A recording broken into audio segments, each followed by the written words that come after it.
Hey there, Sammy here. Welcome to another episode of the Digital Marketing Therapy Podcast. And today we're talking about running campaigns with Vanessa Chase Lockshin.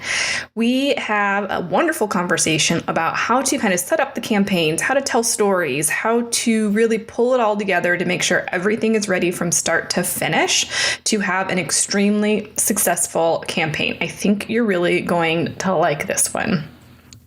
Vanessa Chase Lockshin is a consultant specializing in nonprofit storytelling and fundraising, author of the storytelling nonprofit, A Practical Guide to Telling Stories That Raise Money and Awareness, and the creator of immersive online training programs for nonprofit professionals.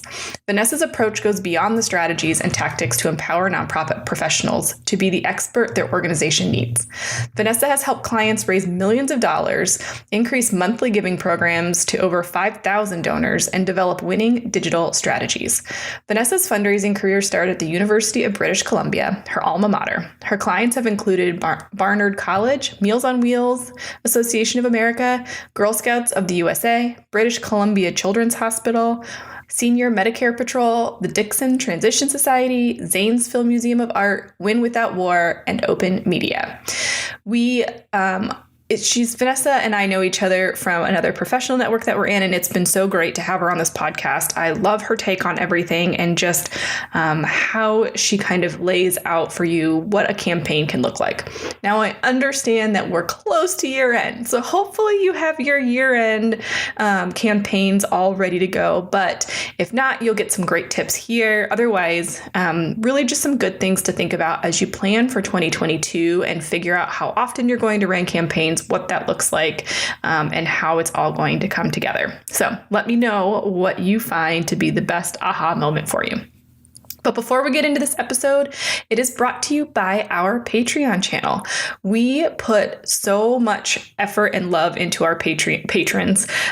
We love to support them with Q&As. We have worksheets that go out every month, so you get first access to the episodes through that worksheet and take action and get things done. We really want to make sure you're taking action from the episodes that make the most sense for you and where you're at within your organization. Let's hit those goals. Let's keep running and let's get it done. So head on over to thefirstclick.net/Patreon to learn more. Let's get into the episode. You're listening to the Digital Marketing Therapy Podcast. I'm your host, Sammy Bedell-Mulhern, and each week I bring you tips from myself and other experts, as well as hot seats with small business owners and entrepreneurs to demystify digital marketing and get you on your way to generating more leads and growing your business. Hey everybody, join me in welcoming Vanessa Chase Lockshin to the podcast. Vanessa, thank you so much for joining me today. So glad to be here. Thanks for having me. Yeah. So why don't, I've already introduced people to you a little bit, but why don't you kind of share how you got into the nonprofit space and why it's just become a passion of yours? Yeah, I've been in fundraising now, almost 12 years. It's been a long time. Wow.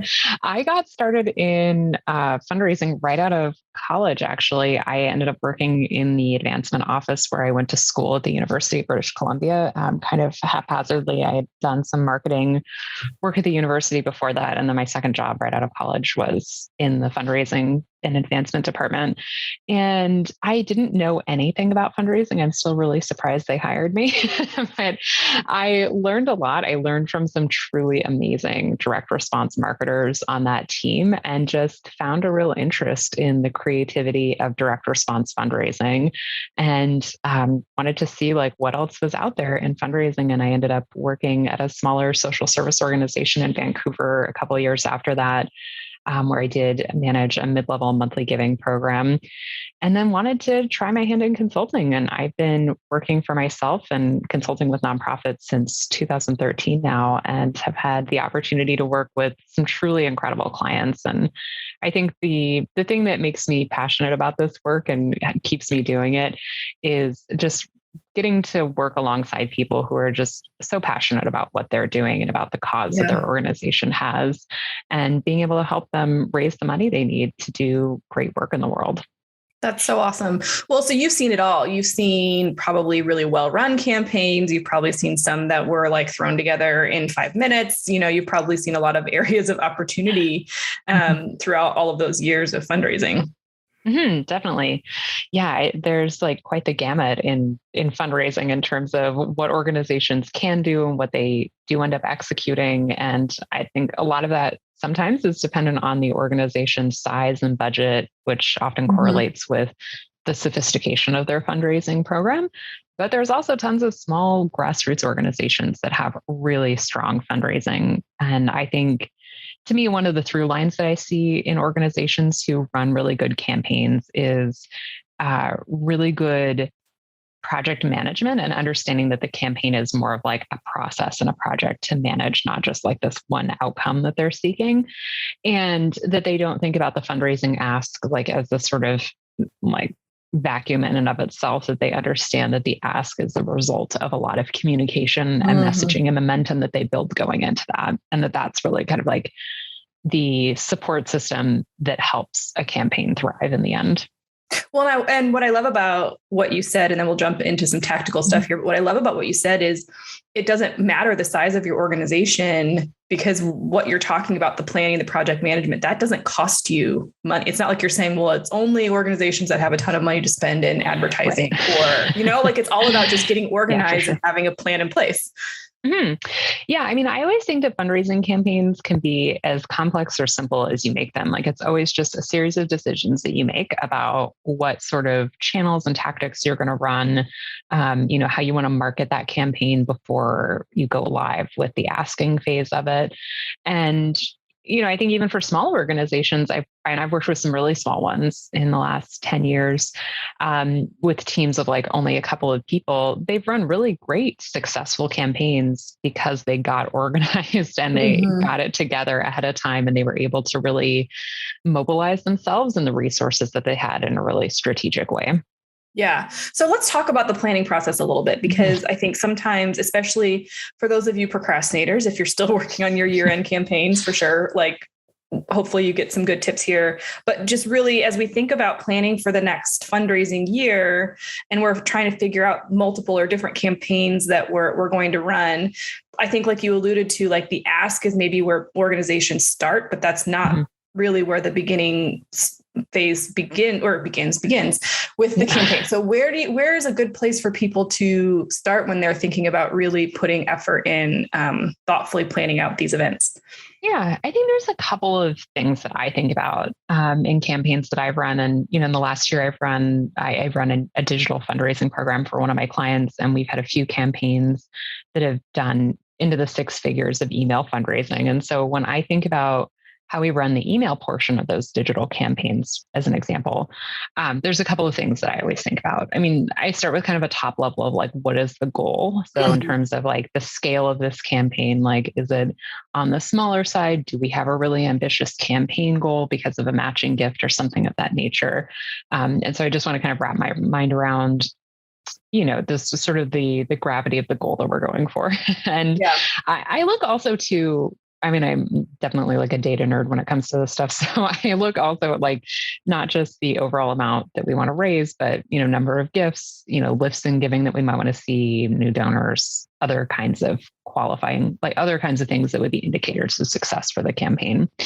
And from there, when I have an idea of like the kind of full scope of what it is we're doing, I then start to look at the timeline. And this is where I kind of divide the timeline into what I consider the cultivation phase and then the asking phase of the campaign.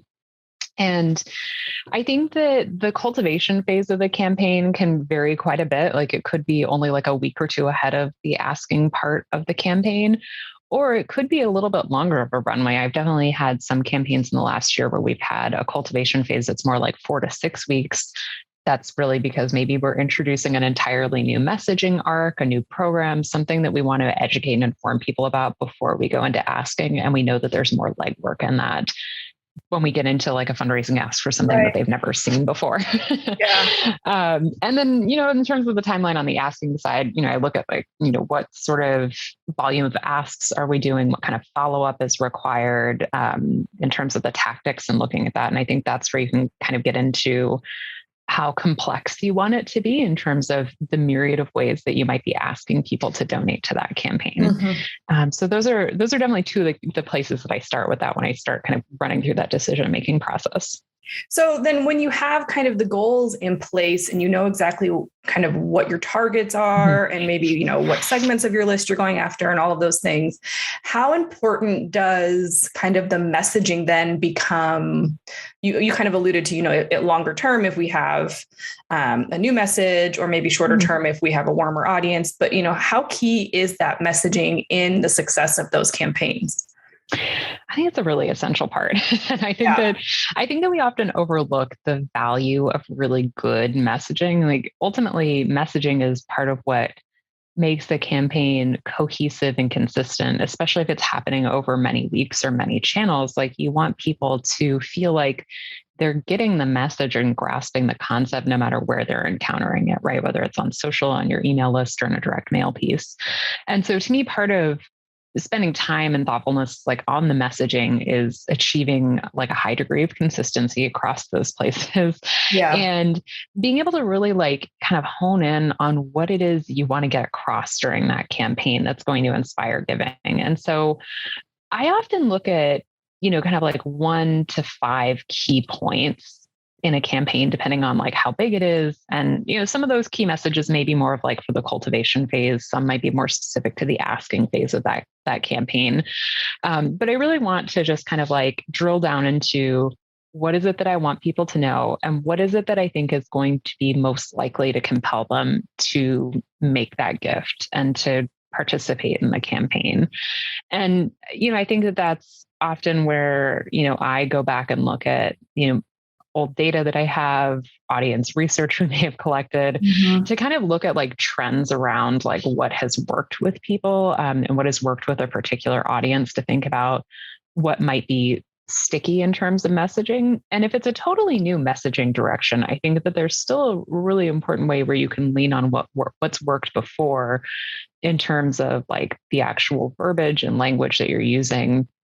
There's a good chance that you can bring a lot of that into the new messaging and how you formulate that, so that there is some consistency in terms of your brand voice and how you do message things as an organization, even if it's a totally new program or service that you're getting out in front of people.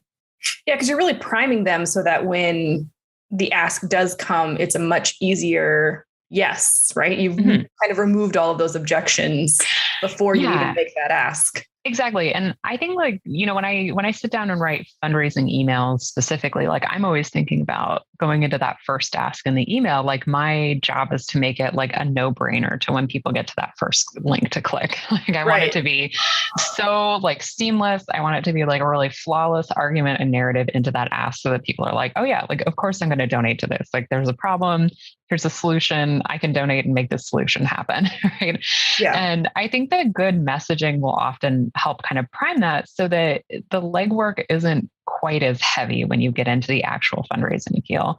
And I think that what I've seen with students and clients of mine is that sometimes when they actually get into the asking phase of their campaign and they're preparing for that, they're writing appeals, they're writing direct mail, they're writing social media posts, whatever it might be. They're so bogged down in trying to get across every last detail that they end up making really sometimes like convoluted, complicated arguments for why someone should donate that aren't easy to follow and end up losing people along the way. And so I think the benefit of doing this kind of cultivation phase of a campaign is that you're bringing people along, those who are most highly engaged in your audience anyways. So you need to make less of a giant, complicated argument when you finally get to that fundraising appeal. It's the groundwork is already there for them. Yeah, that's so good. And so when it comes to then, like you mentioned, like multi-channel, like when you're kind of pushing things out, I think the other thing that I see when you're talking about convoluted messages is they're talking about multiple things at the same time. So when people when you're choosing how many campaigns you're going to run throughout the year, do you recommend kind of limiting those so that when you are running, maybe it's like 2 big campaigns, during that time, that campaign period, all you're talking about on all channels is that campaign. So you're not confusing kind of the ask or the goal or the action that you need people to take. Yeah, I think it's hard, particularly with social media. Like I think for organizations, one of the things that I see them often juggling and to some degree struggling with is that they want to use social media for often like 2 very distinct things. One is fundraising and the other is for kind of like brand and program awareness and getting people like in the door to programs or services that kind of like, I always think of it as like kind of like nebulous awareness generation content. Yeah. And those things can be very divergent in a lot of ways. And so I think for some organizations, it's hard to figure out, like, can we just like flip the switch and only talk about a fundraising campaign for a couple of weeks on our social media channels? And I think a lot of organizations will feel like they can't do that. There's like this obligation to speak to people who access their service and like inform people about what's going on. And I understand that. And I think that sometimes that can make sense. But I think the more that you can stay focused and stay on message and under the umbrella of like a key campaign that you're working on, probably the more traction you're going to get there than if you're sort of doing this like scattershot approach to content, especially on social, where you're talking about everything and you're kind of like losing the ability to build the narrative arc over many days. I think it gets harder to kind of pull that back together in some ways as you go on. I agree. And I think that's where it comes down to planning and, like don't run a major fundraising campaign while you're also maybe like in an enrollment period for your services or like, really putting those things together on a calendar so that you can make sure everything is running together. Okay. So I want to talk a little bit about, maybe you've got your campaign going. How important is it to plan for the follow-up of that campaign before you even kick off that campaign? Yeah, I generally plan all of those things together at once because I know that when a campaign wraps, whatever time of the year it is, I'm going to probably be tired and bogged down and not want to write stewardship content after I've just like run a fundraising marathon in like the month of December. So, for sure. I think some of it's about like knowing yourself, like knowing your own work process and everything. And it's like, like totally after a fundraising campaign, like you get bogged down in stewardship. And so I always think the more you can do ahead of time that your future self will thank you for, the better off you're going to be. I also personally, just in my own writing process, find it much easier to write and edit like a whole like kind of compendium of content for a campaign at once because I can see it all together and I can edit it all together. And I think that helps me make better decisions about the cohesion and how it's all working together, as opposed to just like writing one email and then like going and doing other work and then realizing there's another email that needs to go out like a day from now. And so I should write that one today. Right. And I think you kind of lose that perspective when you end up writing a little bit more kind of spread out like that. I agree with that. Plus, I think just you're much more efficient when you pull it all together at once, and it's less likely that you're going to make errors or forget something in the process.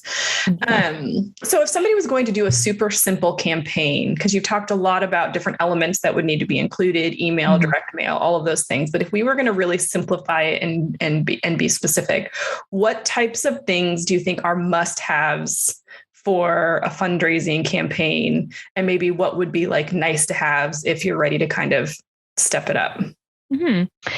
I mean, I think that at the basic level, like there's always got to be one channel that you're asking on, right? And I always think that it's good to choose the one that you know is going to perform the best. And so if that for your organization has been direct mail, great. If you're aspiring for it to be email, but you really don't have much of an email list, then I wouldn't say put all your eggs in the email basket and and abandon your direct mail. So I would definitely pick one to start. And then if you find that you have capacity or time, or you're just trying to prioritize growing a channel, I would put that one in next in the strategy to kind of add to what you're doing. And in terms of the actual kind of like campaign itself, I mean, there's certainly a couple of things that you're going to want to think about, which is that, having like the initial ask, probably some sort of follow-up strategy, especially if you're using digital channels and you can do easy follow-up with people. You're going to want to have great stories and really strong messaging, both for the cultivation phase and the asking phase. And it doesn't have to be a lot of stories. Sometimes it only takes one really strong one that helps communicate your argument and get your points across. And you can use that story in different ways and in different places in that campaign to engage people with one really strong example of how their donation will make a difference. And kind of coming off of that campaign. And I think what you touched on, Sammy, is, the idea of great follow-up. Like, you put in so much time and effort into these campaigns, and you want to ultimately like build a long-term loyal donor community. And so having even just like a simple process of like a thank you letter and maybe a phone call after the campaign's over to connect with people, to thank them for their donations, can make a really big difference.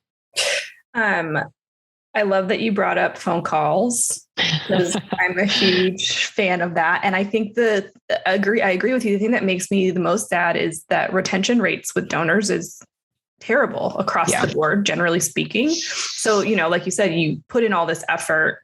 Don't let it be lost on the fact that then you have to do the same amount of work every single time to get, new donors, because you're not retaining those old ones. So I think the power of a phone call, especially, this is kind of sidebar, but I would love to hear, kind of what feedback you've been getting from your students and clients, because, what we've been hearing is the power of the phone call right now has been a game changer, with so many people being in quarantine or still being nervous about leaving their house, or all of the things, that just those calls to say, how are you, have become even more impactful. Yeah, I think that's definitely been true. And that's what I've heard from a few of my clients this past year and a half now. It's been a long time. Right? The phone call, like the phone calls as a strategy, is still a really great thing that's working for them. I think for some of them, they're actually getting higher answer rates because people are home and maybe have a little less to do. So they are actually able to talk to more people than they used to, which is great, and a really good thing for building those great relationships with donors. Yeah. Okay. So how many campaigns then do you recommend organizations run throughout the year? Because these are going to be different than your other fundraising activities. I also feel like, I'll ask part two of that question after the question. So with smaller organizations that I work with, who likely have a budget of under $2 million, they're smaller staff, maybe have one fundraising person, maybe they don't though. I always suggest that for sure, the very minimum, they run a year-end fundraising campaign, because that's going to be when people are most ready to give and most likely to give. And my follow-up suggestion to them is that their kind of short to medium term goal be to establish a second consistent campaign that they run during the year. And my guidelines for deciding what kind of the kind of focal point of that campaign is will vary from organization to organization. I'll suggest running around an awareness day that really makes sense for them. Like, I have worked with a rape crisis center in Vancouver for a number of years, and they built a really strong annual campaign around International Women's Day that's been really successful for them. I have another organization that uses Mobility Day, because that links into some work that they do around mobility and special needs that's worked really well for them. So it could be an awareness day. It could be like seasonal. I've seen organizations who do educational programming run like a program around the back to school time, because it ties in. There's something timely about their message and the ask itself.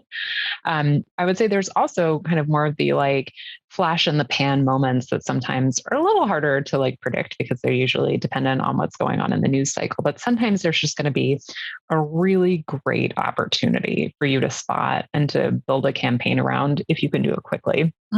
I think that sometimes that's a little harder, but I think like, probably like a bigger example of this would be like, the Red Cross around like disaster relief fundraising, right? Like nobody's predicting like how bad natural disasters are going to be, but they happen, and there's fundraising and relief efforts that need to happen. And so they are able to like run campaigns around those kinds of things.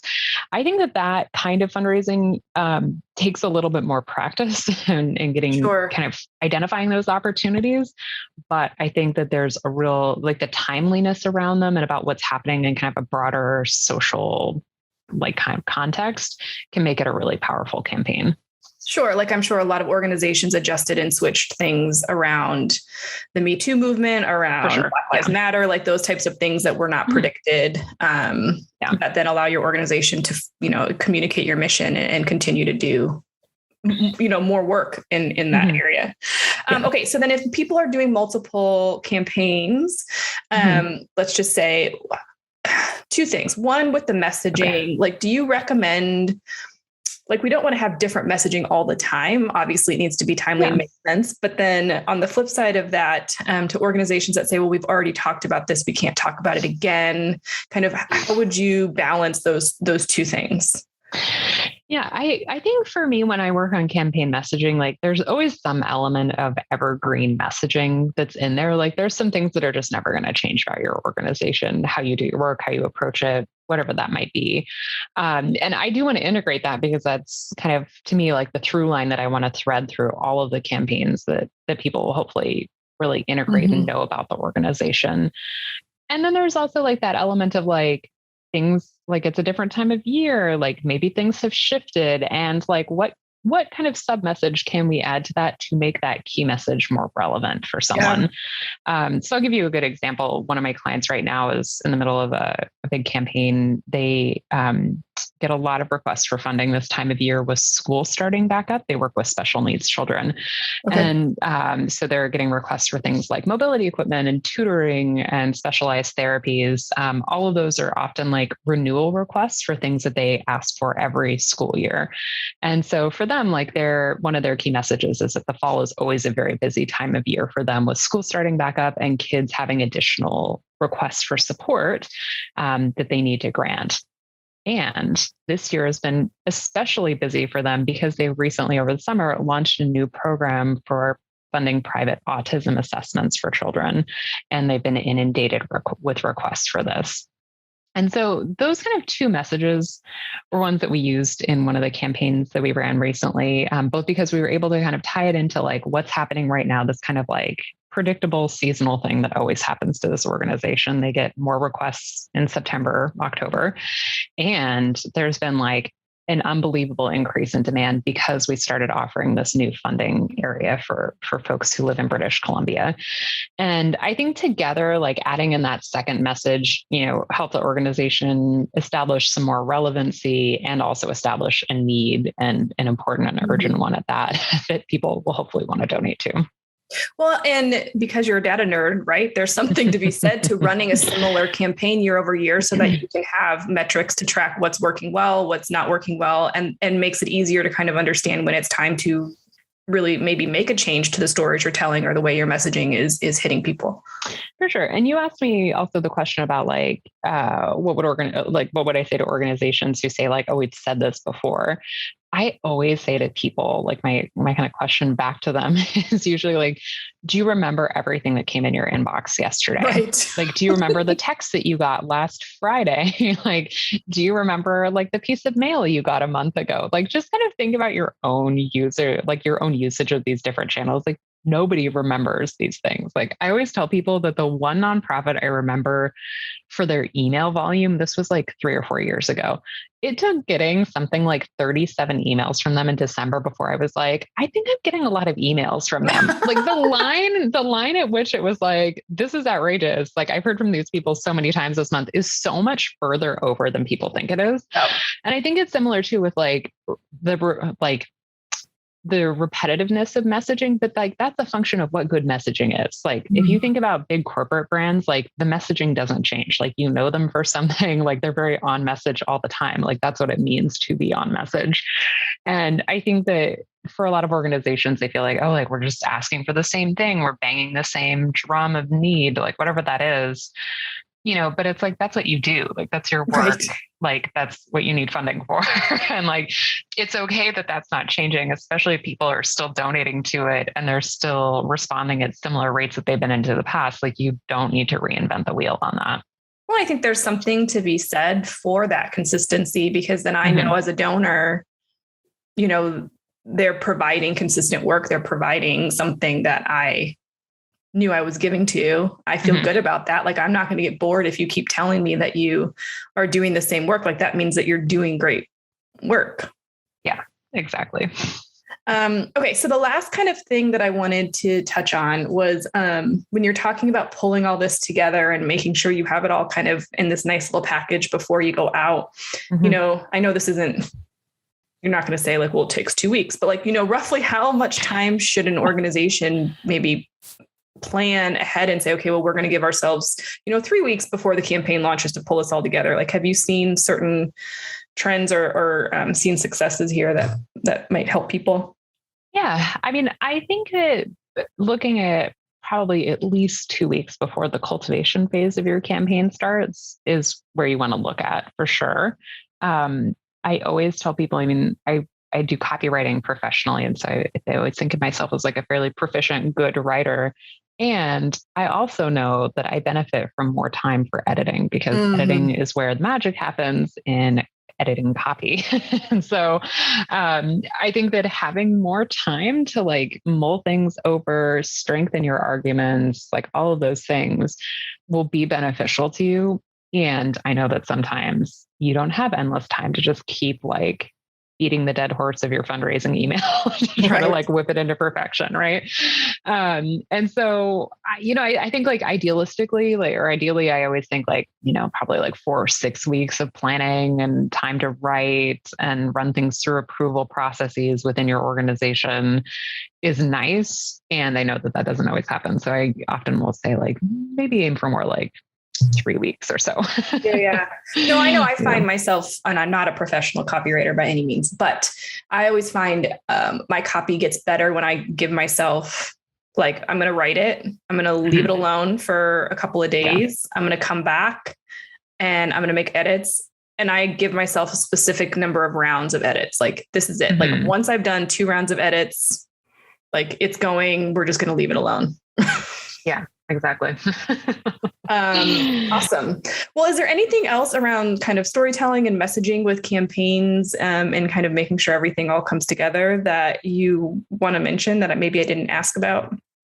Yeah, I mean, one thing I didn't mention that I'll just say kind of like more conceptually is that I think like my philosophy about like how I understand and think about campaigns is that the campaign itself is telling a story. And I think about that as being more of like a narrative than like a specific episodic story about an individual that your organization has helped.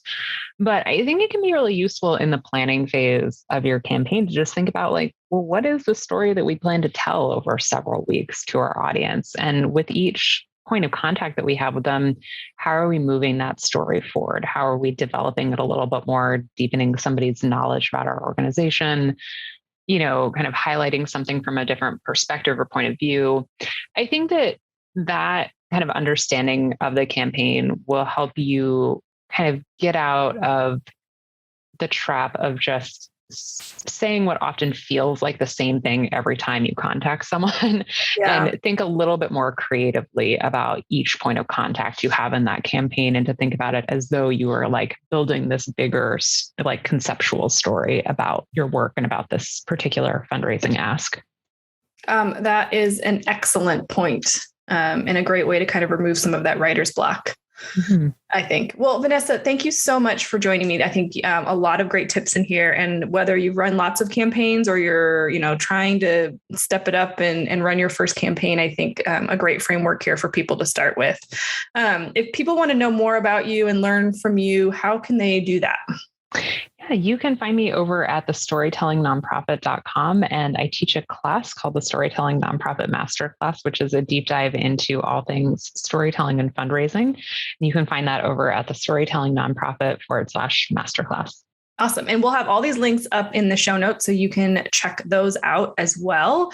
Well, thank you so much for coming on today. Thanks for having me.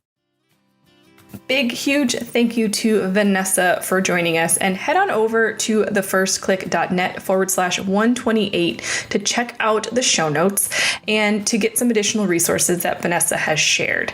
I really want to thank you for listening to this episode and listening to all the episodes. So make sure you subscribe wherever you listen so you don't miss out on a single one, and I'll see you in the next one.